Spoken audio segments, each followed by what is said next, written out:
Íslenskur landbúnaður miklu meira en bara bændur og við viljum draga það einmitt fram að landbúnaðurinn svo miklu stærra heldur en bara við sem búum í sveitinni. Hann borinn upp af þúsundum manna, mörgum fyrirtækjum og við viljum efla samstöðu þessa fólks og þessara fyrirtækja og sýna hversu við erum megnu, efla okkar samtakamátt og gera okkur þannig sýnilegri til þess að takast á við þær áskoranir sem bíða okkar. Ágæti búnaðarþingsfulltrúar, Finnbogi heiti ég Magnússon og framkvæmdastjóri í Jötun Véla á Selfossi.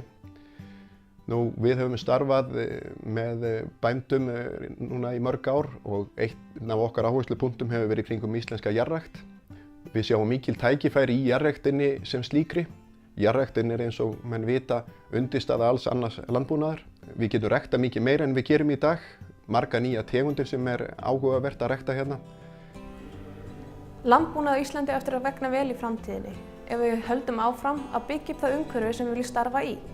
Við þurfum að endurskoða það kerfi sem við höfum í dag, við þurfum að forgangsraða, við þurfum að taka inn nýjungar og megum ekki vera hrædd við breytingar. Til skemmri tíma á íslenskum landbúnaður heilmikil sóknarfæri meðal annars hér á innanlandsmarkaði.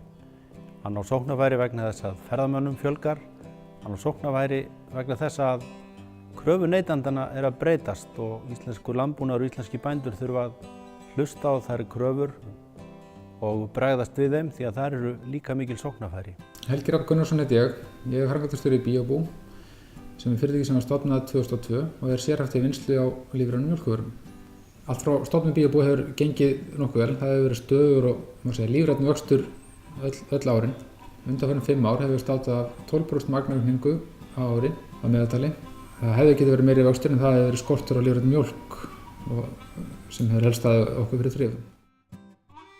Við þurfum að horfa til þess að veðurfar verður sífellt hagstæðara til ræktunar hérna hjá okkur. Eins eru kynbætur að skila okkur stórstígum framförum.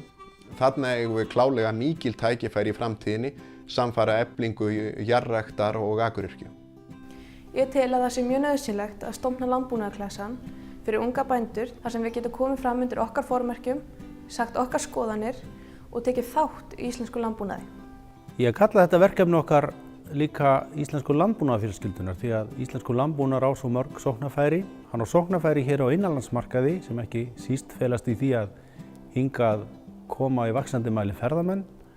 Það eru líka breytt viðhorf hjá okkur sjálfum. Það eftirspurn eftir vörum sem að njóta uppruna síns í heilnæmi, okkar náttúru, velferð dýranna og við eigum kröfuharða neytendur sem við verðum líka mun eftir að sinna, íslenski bændur, og við eigum sannarlega samleið með þeim. Ég tel styrkleika íslenskra bænda liggja kannski mest í 2 hlutum. Annars vegar í hreinleika ímynd íslenskra náttúru sem landbúnaðinum gríðarlega mikilvæg.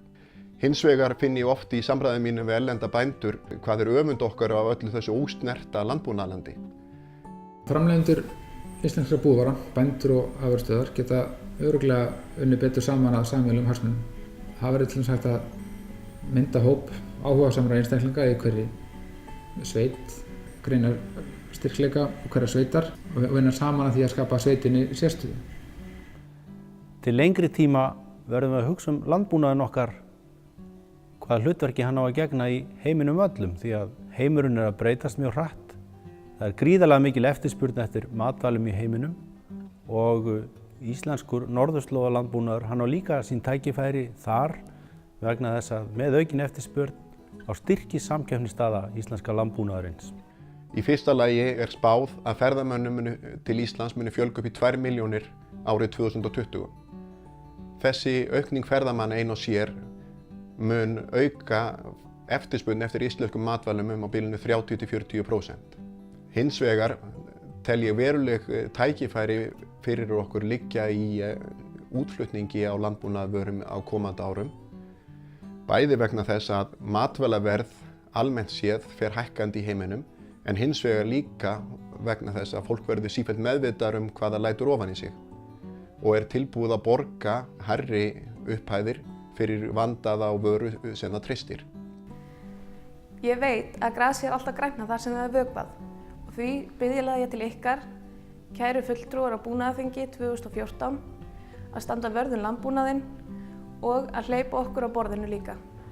Við þurfum að hugsa það sem skilar ávinningi til samfélagsins í heild. Við þurfum að nýta auðlindirnar okkar og við þurfum að standa saman að nýta tækifæri landsins okkar.